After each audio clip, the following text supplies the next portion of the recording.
Dicen que el mal no siempre llega gritando, a veces entra en silencio, con la voz temblorosa de alguien que amas. Hay cosas que uno no debería descubrir jamás, verdades que no fueron hechas para ser vistas por ojos humanos. Pero ¿qué haces cuando el horror vive dentro de tu propia casa, disfrazado de amor y de sangre? Esta es la historia de un hombre que descubrió, demasiado tarde, que su abuela guardaba un secreto más antiguo que el tiempo. Durante años pensó que el miedo era cosa de niños, una sombra pasajera. Pero hay sombras que no se van, se quedan, observando, esperando. Lo que comenzó como un recuerdo de infancia se convirtió en un relato de horror imposible de olvidar. En su voz hay una mezcla de culpa, angustia y ese temblor que solo conocen quienes han mirado lo sobrenatural de frente. Porque a veces el verdadero terror no viene de lo desconocido, sino de lo que creemos conocer. De esas manos que nos acariciaron, de esa mirada que juró protegernos. Cuando la oscuridad lleva el rostro de tu familia, ya no hay refugio posible. Y lo peor no es lo que ves, sino lo que entiendes después. Prepárate para escuchar una historia que no te dejará dormir.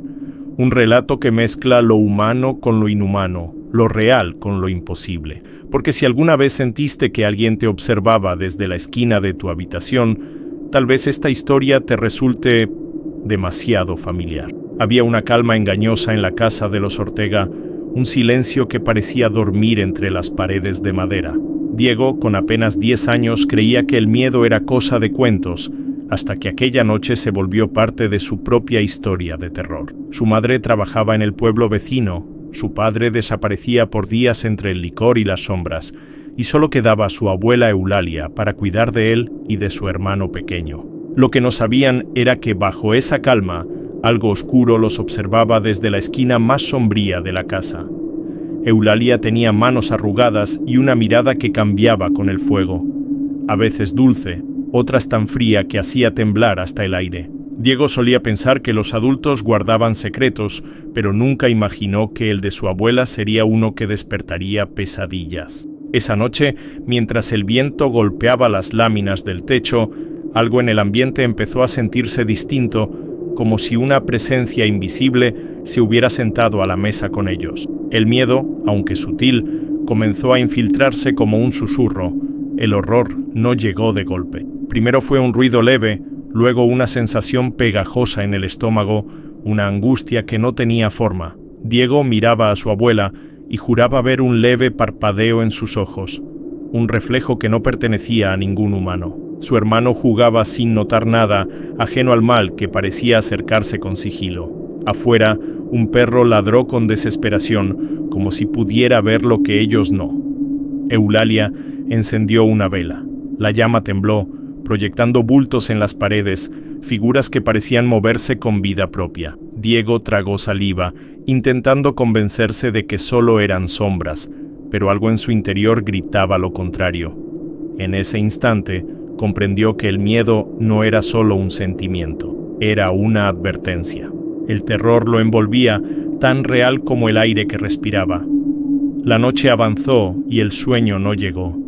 El niño escuchaba pasos en el pasillo, lentos, pesados, arrastrando algo. Cada sonido se mezclaba con su respiración entrecortada, con el susto que le apretaba el pecho. En la oscuridad, juró ver una silueta detenerse frente a la puerta. Un movimiento leve, casi imperceptible, pero suficiente para hacerle sentir que el horror estaba dentro, no afuera.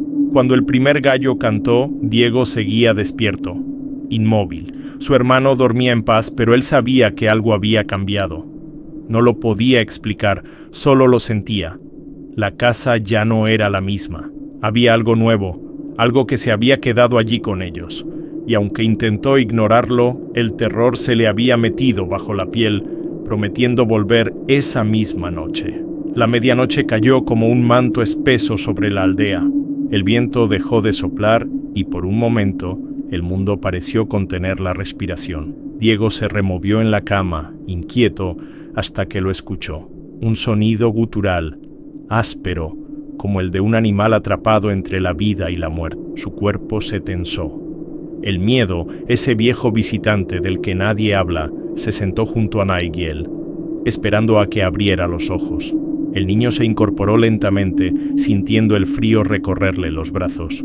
Los ruidos venían del cuarto contiguo, el de su abuela Eulalia. Cada sonido era más intenso, como si algo luchara por salir o devorar lo que tenía dentro. Diego buscó la linterna de su padre, aquella que apenas daba luz, y la encendió con manos temblorosas. La débil claridad recortó figuras monstruosas en las paredes, y cada sombra parecía respirar con vida propia. A cada paso, el terror crecía. El suelo crujía bajo sus pies, y cada crujido parecía una advertencia. Cuando llegó a la puerta del cuarto, se detuvo. El sonido cesó. Un silencio espeso llenó el aire. Un silencio tan denso que podía sentirse en la piel. Diego tragó saliva y con un impulso que ni él entendió, empujó la puerta. El olor a humedad y algo metálico lo golpeó de inmediato. El mal se respiraba allí dentro, palpable, antiguo. La luz temblorosa de la linterna se posó sobre la cama, vacía. La colcha estaba intacta, como si nadie hubiera dormido en ella, pero el ruido volvió, detrás de la casa, más fuerte, más salvaje. Diego salió al patio, el corazón a punto de estallar, hasta que la vio. Eulalia estaba arrodillada en el suelo de espaldas, moviéndose de un lado a otro con un ritmo antinatural. Su rebozo negro caía como una sombra viva y su cuerpo parecía convulsionar al compás de un rezo invertido. Cuando la luz tocó su rostro, el horror tomó forma. Su piel estaba derretida, los ojos completamente grises, sin pupilas. La boca, abierta más allá de lo humano, se estiraba hasta casi romperse, dejando escapar un sonido que no era un grito ni una voz. Era algo del otro lado. Diego no respiraba. No podía. La abuela giró la cabeza con un movimiento imposible y la linterna cayó de sus manos. En medio de la oscuridad, una voz profunda, masculina, le dijo: «Vuelve a tu cama y olvida lo que viste». El niño corrió sin mirar atrás. Cada paso era una súplica muda. La linterna quedó en el suelo, ardiendo un último destello sobre el rostro monstruoso de Eulalia, que lo observaba con una calma inhumana. Cuando por fin llegó a su cama, se cubrió con las mantas hasta la cabeza, sintiendo que algo respiraba en el pasillo. No sabía si era su abuela o la cosa que hablaba a través de ella, pero comprendió algo. El horror no siempre viene de lo desconocido.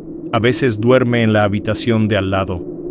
El amanecer llegó, pero no trajo alivio. Diego se despertó con los ojos hinchados, la garganta seca y el corazón aún temblando por lo que había visto. La luz del sol entraba por las rendijas de la madera, pero ni siquiera el día lograba disipar la oscuridad que sentía por dentro. Su madre volvió a casa, sonriendo cansada, preguntando si todo había estado bien. Diego solo asintió. No podía pronunciar palabra. La imagen del rostro derretido de su abuela seguía grabada detrás de sus párpados. Durante el desayuno, Eulalia no apareció. Su madre dijo que seguramente había ido al río a lavar ropa, pero Diego sabía que no era eso. Había algo más. Sentía su presencia, como si aquella sombra seguía observándolo desde algún rincón. El miedo se había convertido en un huésped invisible, siempre sentado a su lado. Intentó hablar, contar la verdad, pero las palabras se le quedaron atascadas, estranguladas por el terror. Cada vez que abría la boca, algo dentro de él le susurraba que callara. Pasaron 3 días en silencio. Las noches eran largas, el sueño imposible. En cada crujido de la casa, Diego juraba escuchar el eco de aquella voz grave que lo había mandado callar. Su hermano dormía tranquilo, ajeno a la angustia que devoraba su mente, hasta que una tarde, al caer el sol, escuchó pasos en el patio, pasos lentos, arrastrados, acompañados por un leve sonido metálico, como el roce de collares o amuletos. Eulalia había regresado. Entró sin tocar la puerta. Llevaba su rebozo negro y una sonrisa que no era humana. La luz del atardecer caía sobre su rostro y por un instante Diego creyó ver otra vez esa deformidad, ese gesto imposible que había visto en la oscuridad. Ella se acercó despacio, acariciándole el cabello como solía hacer, y le susurró con una voz que le heló la sangre: Hiciste bien en no contar lo que viste, de lo contrario tú y tu hermanito ya no estarían aquí. Las palabras cayeron pesadas, llenando el aire de un silencio espeso. Diego no respondió. No podía. Sintió que el terror lo envolvía por completo, como si el mal mismo lo hubiera marcado con una promesa silenciosa.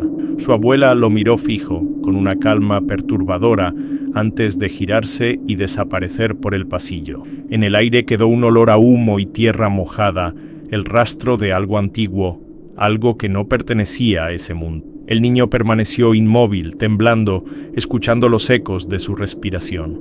Esa noche, mientras intentaba dormir, el miedo se convirtió en un secreto que lo acompañaría por el resto de su vida. En los sueños, veía sombras arrastrándose por las paredes, bultos sin rostro que lo llamaban por su nombre. Sabía que si hablaba, algo vendría por él. El silencio entonces se volvió su refugio, pero también su condena. Y en ese silencio, el mal seguía creciendo, esperando su momento para volver. Pasaron los años, pero el miedo no envejeció con él. Diego ya era un hombre hecho y derecho, con un trabajo y una vida lejos de aquella casa de madera. Pero a veces, en las noches más silenciosas, sentía que algo lo observaba desde la oscuridad, un eco del pasado que no moría. Cuando le avisaron que su abuela Eulalia había fallecido, un escalofrío recorrió su espalda. No era tristeza lo que sentía, sino una especie de alivio envenenado, como si un peso antiguo se hubiera movido dentro de él. El velorio fue en el mismo pueblo donde todo comenzó. La gente murmuraba entre rezos, diciendo que Eulalia había sido una buena mujer, una curandera de manos milagrosas. Diego los escuchaba en silencio, sabiendo que esa no era toda la verdad. Las velas titilaban, y por momentos juró ver las sombras moverse solas en las paredes. Era como si la muerte de su abuela no hubiera traído descanso, sino más inquietud. El terror aún respiraba allí, oculto entre los rezos y los suspiros. Esa noche, después del entierro, decidió contarle a su madre todo lo que había guardado en secreto durante tantos años. Lo hizo con voz temblorosa, con la angustia acumulada de una infancia marcada por el horror. Le habló de los sonidos, del rostro derretido, de la voz inhumana que lo había amenazado. Su madre lo escuchó sin interrumpir y cuando terminó, el silencio entre ambos fue tan profundo que pareció detener el tiempo, hasta que ella bajó la mirada y dijo algo que Diego nunca olvidaría.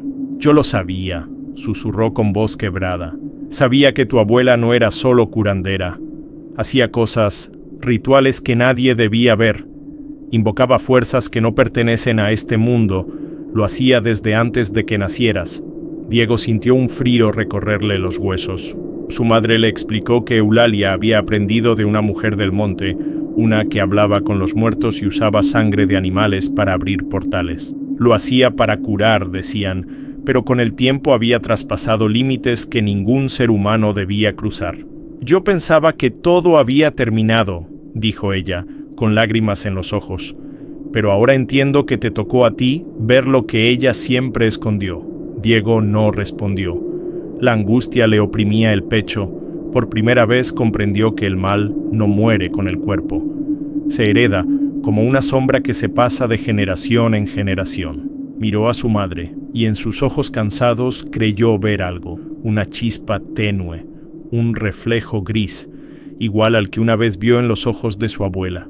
No dijo nada, pero dentro de sí supo que el horror aún no había terminado. Algo dormía, esperando despertar otra vez. El pueblo de San Bartolo siempre había tenido historias que nadie se atrevía a contar en voz alta. Después de la muerte de Eulalia, Diego juró no volver, pero el destino lo llevó de regreso años más tarde. Todo parecía igual.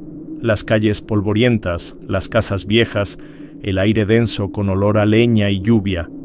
Sin embargo, algo se sentía diferente. En los murmullos del mercado la gente hablaba de una mujer, Doña Julia, una curandera con fama de poderosa y temida, y junto a ella, dos perros negros que parecían sombras vivas. Decían que aquellos animales no eran simples perros, sino sus nahuales, espíritus del mal que la protegían y obedecían sin hacer ruido. Nadie se acercaba a su casa después del anochecer. Desde lejos se podían ver sus ojos amarillos brillando entre los cafetales.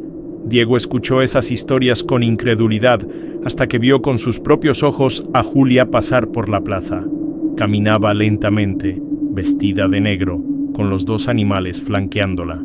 Cuando su mirada se cruzó con la suya, sintió un escalofrío idéntico al que lo había perseguido toda la vida. Con el tiempo apareció otra mujer, doña Lucrecia, una curandera más joven, sonriente, que ofrecía curas milagrosas por la mitad de precio.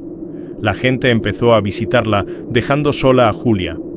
Los rumores crecieron. Algunos decían que Julia la odiaba, otros que había jurado vengarse. La tensión se podía respirar en el aire, una mezcla de miedo y curiosidad morbosa. En el pueblo nadie hablaba abiertamente, pero todos esperaban que algo pasara. En los relatos de horror del lugar, el mal nunca se quedaba quieto por mucho tiempo. Una noche, Julia desapareció. Su casa quedó vacía, las puertas cerradas, los perros ausentes. Los aldeanos respiraron aliviados, creyendo que se había ido para siempre. Pero al séptimo día, volvió distinta. Su piel se veía más pálida, sus ojos más hundidos, y los perros eran aún más grandes. Caminaba con una lentitud sobrenatural, y donde pasaba, el aire se enfriaba. Nadie se atrevió a hablarle. Todos sabían, sin entender cómo, que algo oscuro había regresado con ella desde algún lugar donde la luz no llega. Unas semanas después, la paz del pueblo se rompió. Al amanecer, un campesino encontró algo a orillas del arroyo. Era el cuerpo destrozado de doña Lucrecia, devorado por algo que no parecía humano. Los perros de Julia fueron vistos cerca del lugar, cubiertos de sangre. Nadie se atrevió a confirmar nada, pero todos lo sabían. El horror caminaba de nuevo entre ellos. Julia no fue acusada, nadie tuvo el valor de hacerlo. En los ojos de la gente se leía una verdad que nadie quería pronunciar. El mal había cobrado su precio. Desde entonces, cuando el sol se oculta y el viento sopla desde el monte, los habitantes dicen escuchar pasos y jadeos de animales enormes rondando las casas. Nadie mira por la ventana. Nadie se atreve a nombrarla. Julia sigue viva en las historias, en los susurros, en las noches de luna nueva cuando el miedo se mete bajo la piel. Diego, cada vez que escucha un perro ladrar en la distancia, recuerda los ojos grises de su abuela y entiende que el legado del mal nunca muere, solo cambia de rostro. Los años pasaron, pero las historias nunca se olvidaron. San Bartolo seguía siendo el mismo pueblo detenido en el tiempo, con su aire pesado y sus noches interminables. Julia envejeció, o al menos eso decían. Nadie la veía de cerca, pero todos sabían que seguía viva. En los días nublados, su silueta se distinguía entre los cafetales, acompañada por sus dos sombras negras. Nadie hablaba de ella, porque nombrarla era invitarla. El terror se había vuelto parte de la rutina, un huésped silencioso que todos aceptaban. Diego, ya un hombre maduro, regresó una última vez. Quería cerrar el ciclo, enfrentarse a los fantasmas que lo habían perseguido desde niño. Caminó por las calles del pueblo como quien atraviesa un cementerio vivo. Todo le resultaba familiar. Los rostros envejecidos, las miradas evasivas, el olor a humo y a miedo. Cada paso lo acercaba al mismo mal que lo había marcado. En el fondo, sabía que el horror nunca lo había dejado, solo lo había estado esperando. La encontró en el mercado, entre los puestos de frutas marchitas y velas consumidas. Julia estaba allí, más vieja, más frágil, pero sus ojos seguían siendo los mismos, grises, profundos, infinitos. Cuando sus miradas se cruzaron, Diego sintió que el mundo se detenía. Fue el mismo frío que sintió aquella noche en la casa de su abuela, el mismo escalofrío que le susurraba que el mal no muere, solo duerme. Julia sonrió, apenas un gesto, y en ese gesto el pasado cobró vida. Él no dijo nada, no podía. La angustia lo apretó por dentro como si el aire del pueblo estuviera hecho de sombras. Julia caminó despacio, con sus perros detrás, y el suelo pareció temblar bajo sus pasos. La gente la observaba desde lejos, fingiendo no verla, como si mirar demasiado tiempo pudiera traer algo peor. El miedo en San Bartoló ya no necesitaba motivos, vivía en la memoria de todos. Esa noche el viento cambió. Las luces del pueblo parpadearon y los perros empezaron a ladrar sin razón. Diego, solo en su habitación, recordó las palabras de su madre. Hay cosas que no deben nombrarse. Y en la ventana juró ver un bulto moverse entre la neblina. No era humano, no era animal, era una sombra vieja, una que conocía su nombre. El horror volvió a sentarse junto a él, paciente, eterno. Desde entonces, Diego no volvió a dormir tranquilo. A veces juraba oír la voz de su abuela llamándolo desde los sueños, susurrando secretos que no debía escuchar. Otras veces veía a los perros rondando su casa, esperando, y comprendió, con el corazón en la garganta, que el miedo no desaparece, solo cambia de forma. Lo sobrenatural seguía respirando en cada rincón de su vida, como una deuda pendiente entre los vivos y los muertos. Y así termina este relato, o al menos eso queremos creer, porque en los pueblos antiguos y en las familias donde el silencio pesa más que la verdad, nada muere del todo. El miedo sigue caminando entre nosotros, disfrazado de rutina, escondido en los recuerdos que evitamos mirar. ¿Tú alguna vez sentiste que alguien te observaba desde la oscuridad, aunque sabías que estabas solo? Cuéntame abajo en los comentarios si alguna vez viviste algo parecido, si en tu familia hay historias que nadie se atreve a contar. ¿Crees que existen personas capaces de hacer pactos con fuerzas que no deberían tocarse? ¿O piensas que el verdadero terror está dentro de nosotros, esperando un momento de debilidad para salir? Me encantaría leer tus relatos, tus experiencias, tus miedos. Este canal está lleno de almas curiosas que, como tú, buscan respuestas entre lo sobrenatural y lo desconocido. Y si esta historia te dejó con la piel erizada, suscríbete al canal y activa la campanita, porque aún hay muchos relatos de horror, de sombras, de angustia y de mal que están esperando su turno para salir a la luz. Nos vemos en el próximo episodio, si es que la oscuridad nos deja llegar.